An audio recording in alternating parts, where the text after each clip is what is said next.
우리가 늘 말씀을 듣기 시작하면 믿어라 그랬죠. 다음에 뭐라 그랬죠? 싸워라. 그 다음에 이겨라.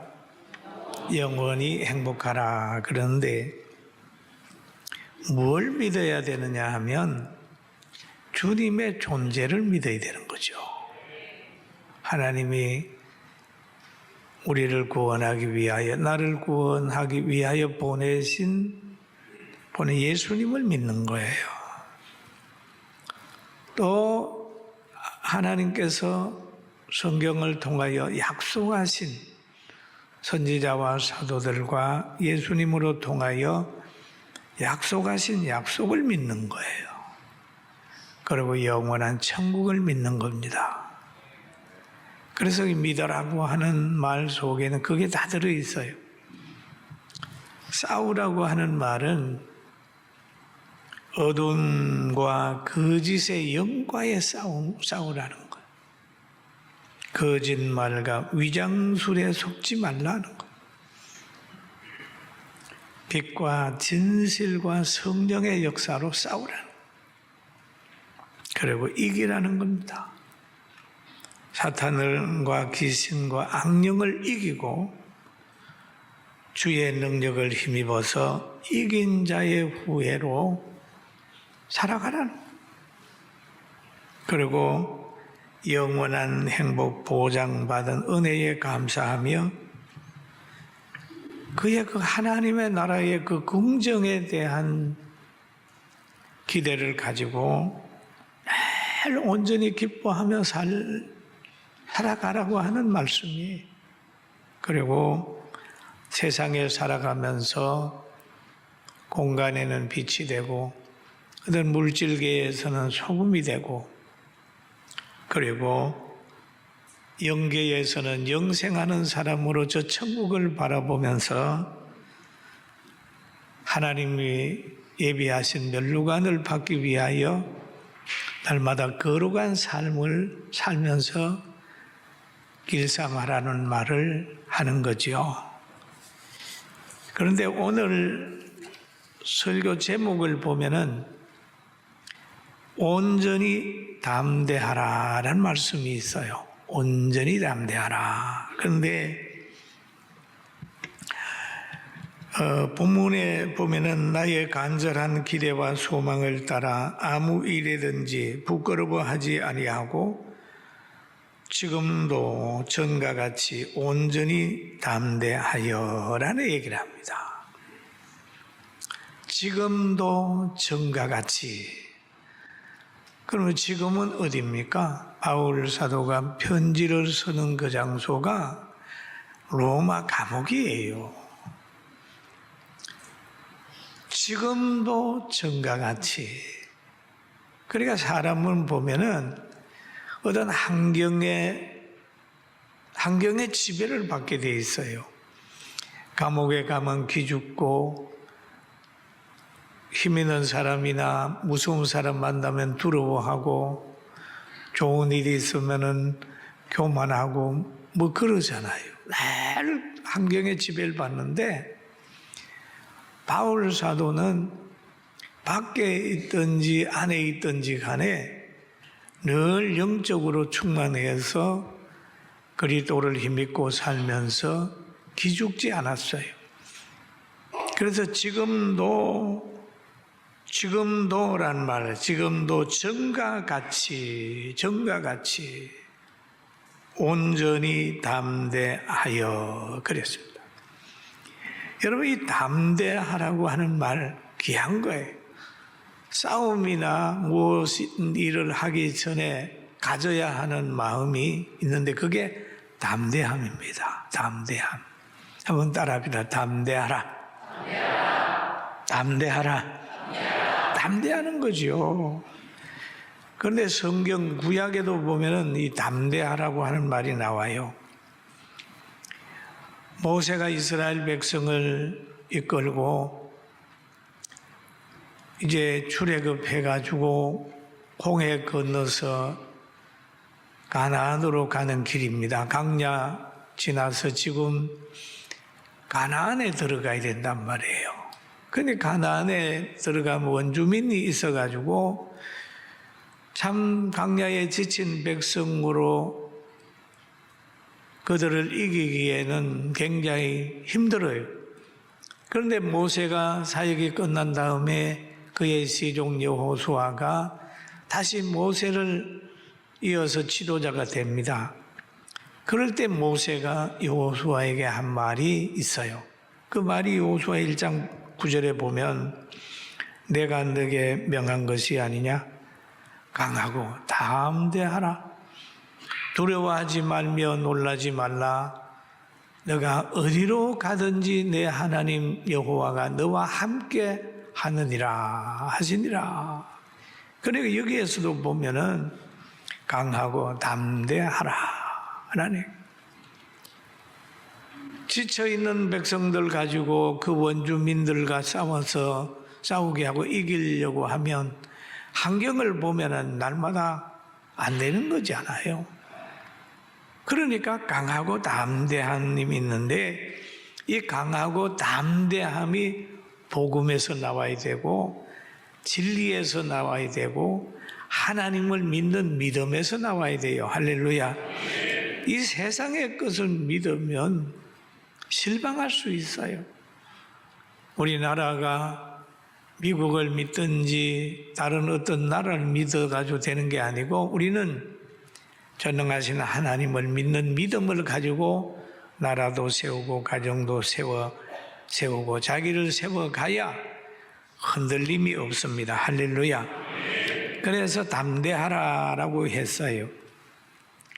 그리고 예수 믿는 사람은 늘 담대함이 있어야 됩니다. 그러나 또 한 가지 가져야 될 게 있는데 베드로전서 2장 2절에 보면 베드로 사도가 그런 말을 합니다. 갓난 아이들과 같이 순전하고 신령한 젖을 사모하라. 이는 그로 말미암아 너희로 구원에 이루도록 자라게 하려 함이라 그랬습니다. 그러면 성도들은 보면 갓난 아이 같이 그럽니다. 여러분 갓난 아이가 밥티정 합니까? 어머니가 젖꼭지 물리면 어김없이 믿고 빠는 아이가 갓난 아기입니다. 갓난 아이처럼 순전하고 신령한 젖을 사모하라. 그러니까 성도들은 하나님의 말씀을 읽을 때도 아멘, 하나님의 말씀을 들을 때도 아멘, 가난 아이처럼 순전한 젖을 사모하는 것. 그런 마음을 가지고 있을 때 구원에 이루도록 자꾸 성화되고 자라는 거예요. 여러분 이 마음 우리 모두가 가집시다. 아멘. 아멘. 그리고 순수하고 신령한 젖을 사모하며 하는 것이 있어야 육체의 정욕을 이기고 또 모든 것에서 벗어날 수 있어요. 그리고 또 바울 사도는 갈라디아서 5장 16절에 이런 말을 하고 있습니다. 내가 이르노니 너희는 성령을 따라 행하라. 그리하면 육체의 욕심을 이루지 아니하리라 라고 해야 합니다. 여러분 육체의 욕심 이건 자꾸 신앙생활 하는데 방해를 주는 거예요. 방해하는 거죠. 구원에 이룰 수 없도록 자꾸 역사를 하는 거예요. 빌립보서 1장 29 다음 절을 한번 보면은 읽어봅시다. 시작. 내가 육신으로 있는 것이 누구에게 유익해요? 너희를 위하여 더 유익하리라. 나는 세상을 떠나가지고 그냥 그리스도의 나라에 가고 싶은데 내가 육신으로 있는 것이 너희를 위하여 더 유익하다 라는 얘기를 하고 있는 겁니다. 여러분 내가 육신으로 사는 것이 누구에게 더 유익할까요? 육신으로 사는 것이 다른 사람에게 짐이 될 수도 있어요. 그러나 육신으로 사는 것이 다른 사람에게 힘이 될 수도 있는 거예요. 육신으로 사는 것이 나라에 피해를 주는 사람도 있어요. 그러나 그 사람은 나라에나 교회에 유익을 주는 사람이 있어요. 바울 사도는 그래. 차라리 죽는 것이 낫는데 내가 사는 것이 너희에게 유익이 있다라고 하는 말을 하고 있습니다. 제가 과거에 어떤 성도 가정에 갔더니 아주 장기 병으로 굉장히 고생하는 한 어르신이 있었어요. 그래서 보니까 하나님의 감동하는 것 같아서 제가 여러 번 갔습니다. 가가지고 요나서 강의를 했어요.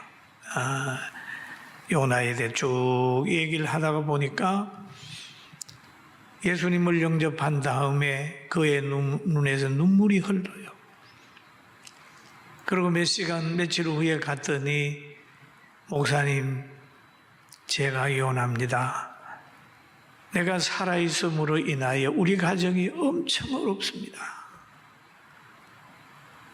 자기 부인이 권사고 정말 예수 믿어야 되는데 믿지 않고 이렇게 고집 피워서 병을 얻어가지고 가족을 이렇게 고생시킵니다. 제가 요나입니다. 내가 죽으려고 해도 죽을 힘이 없습니다. 여러분, 자살 안 하려고 해도 힘이 있어야 하지요. 움직일 수 있어야 하지요. 그러나 자살은 안 되잖아요. 그런 걸 보는 거예요. 복음을 받으니까 자기가 보이는 거예요. 제가 요나입니다. 눈물을 펑펑 쏟는 것을 보았습니다. 여러분, 우리는 나를 위해 삽니까? 아니면 남을 위해 삽니까? 남을 위해 사는 것도 어리석지만은 나를 위해 사는 것은 다른 사람에게 피해가 돼요. 그러나 그리스도를 위해 살면 자기를 위해서도 남을 위해서도 모두를 위해서도 유익된 삶이 된다는 것을 믿게 되기를 주의 이름으로 축원합니다. 아멘. 우리가 사는 것이 나라의 유익이 되고 교회의 유익이 되고 자기에게도 유익이 되는 삶은 그리스도를 위한 삶이에요. 그리스도의 향기가 있는 사람은 그럽니다. 소돔과 고모라가 멸망했는데 거기에 의인 10명이 있었다면 그 성은 보존됐을 겁니다. 믿음의 사람 아브라함이 하나님 말씀에 순종하게 되니까 하나님께서 아브라함을 보시고 그 후손들에게 많은 축복을 해 주셨어요. 여러분, 우리 믿음의 조상으로 살게 되기를 주의 이름으로 축원합니다. 믿음의 조상으로 살아요.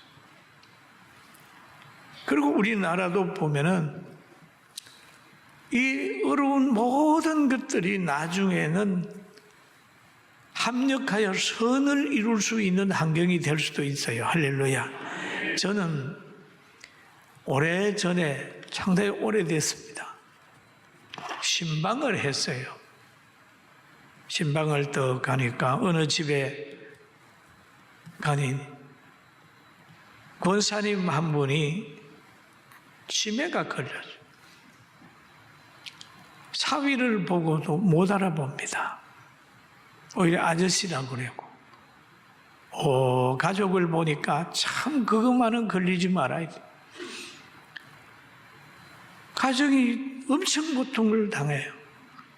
그럴 때 제가 신방 가방을 들고